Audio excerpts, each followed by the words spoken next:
Hi, this is Vijay and you're watching Focus and Blur channel. Now, I do understand that this video has a catchy title, so let me elaborate on that first. Now, Statue of Liberty is of course associated with liberty, but it has also gotten associated with immigration as such. And there is a reason for that. Because when immigrants would arrive in New York Harbor, this was one of the first things they would see. Now, I'm going to use Statue of Liberty as a symbol of immigration rather than symbol of liberty in this video. Now, we are going to look at two civilizational models. First is, of course, ancestry based, and second is immigration based. And we are also going to go over pros and cons, and we are going to see if India needs to adopt any aspects of this immigration policy as such. So let's jump in.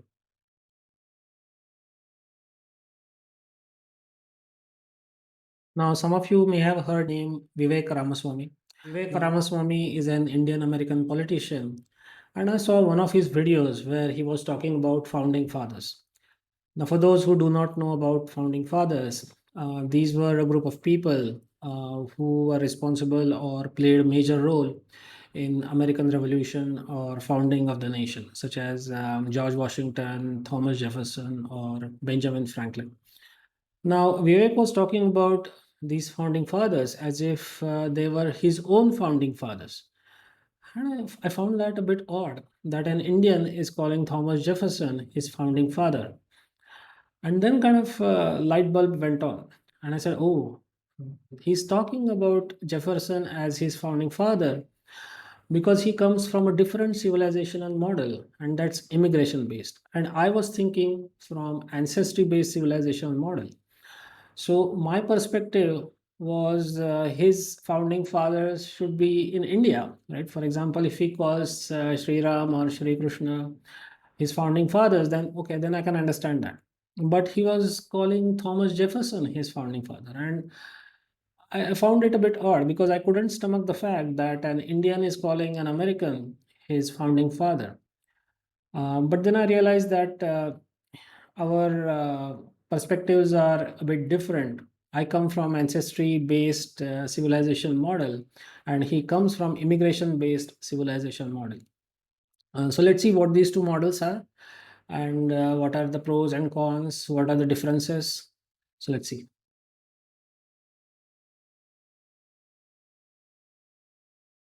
Let's see what the ancestry based civilizational model is.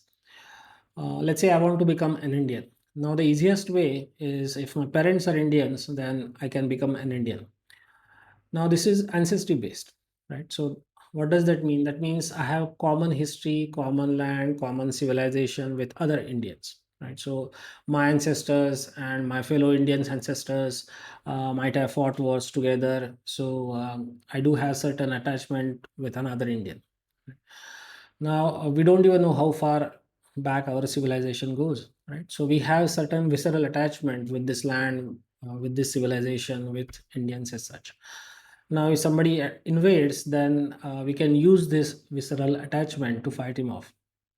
Now, if an immigrant comes in and say we immediately make him an Indian, the question in our minds is that will he fight for us, right? So because he doesn't have any visceral attachment, he doesn't have common history with us. So why would he fight for us? Why should we assume that he will be a loyal Indian? So that's why we are kind of going with the ancestry based model as such. There are some pros and cons with the immigration based civilization model as well, and let's see what those are.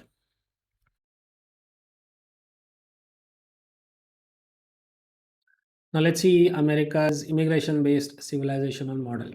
So let's say an immigrant comes in and he becomes a US citizen.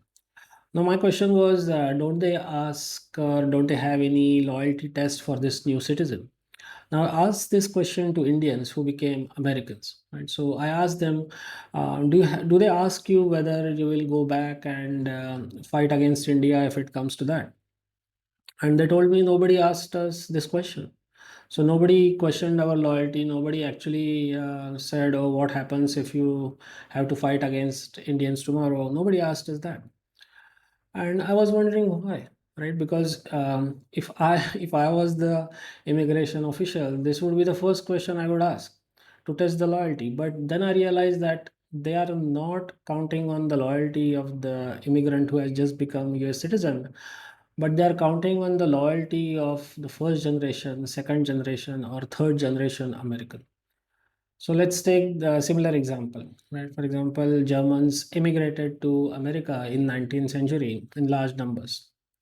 Now, some of the descendants of those Germans, Americans, fought against Germany in First World War. So, after spending so many generations in America, those German Americans did not have any visceral attachment to German history, German civilization, or German land as such. So they had considered, or rather, they were considering themselves as Americans, not Germans. So this loyalty model comes into picture after a few generations.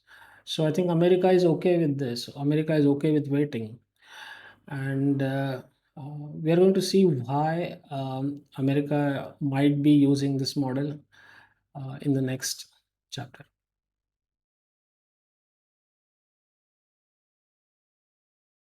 Now let's take America's case. America's population is close to 340 million, and India's population, as you may know, is close to 1.4 billion, and so is China's. So now, if America wants to compete against these two countries, they may want more and more immigrants. So what they're saying to immigrants is that you can come here, work hard, and then you will rise if you are talented. And they can show them some examples. For example, they can say, look at CEOs of Microsoft, Alphabet, or even Perplexity. And they will say, okay, so these people came in here, they worked hard, they rose, and we did not discriminate against them. So you can come here, you can become one of us, you can become an American. Now, this is something that ancestry-based civilization model is currently not able to do, right? So even if an immigrant comes to Indian shores, I'm not 100% sure that even if he gets Indian citizenship, he will be treated as an Indian.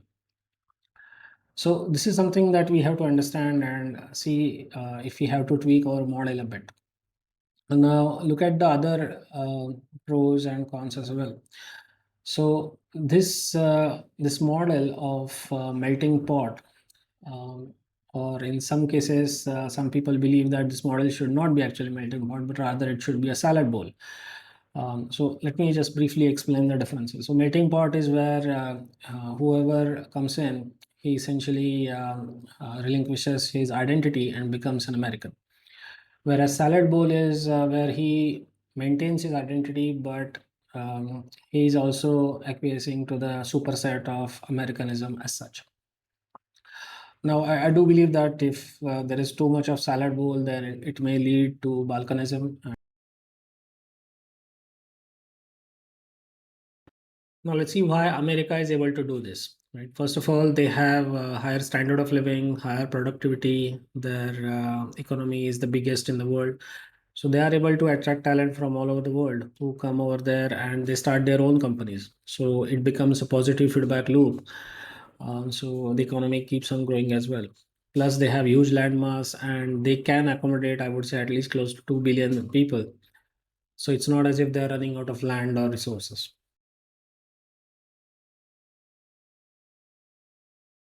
Now, second aspect is that they have only 250 years of history. So a common man can relate to an immigrant. For example, common man may say, my grandfather came in as an immigrant, or my great grandfather came in as an immigrant. So he may not be inherently opposed to immigration as such. So now that we have seen some of the aspects of this immigration model, let's see what India can do.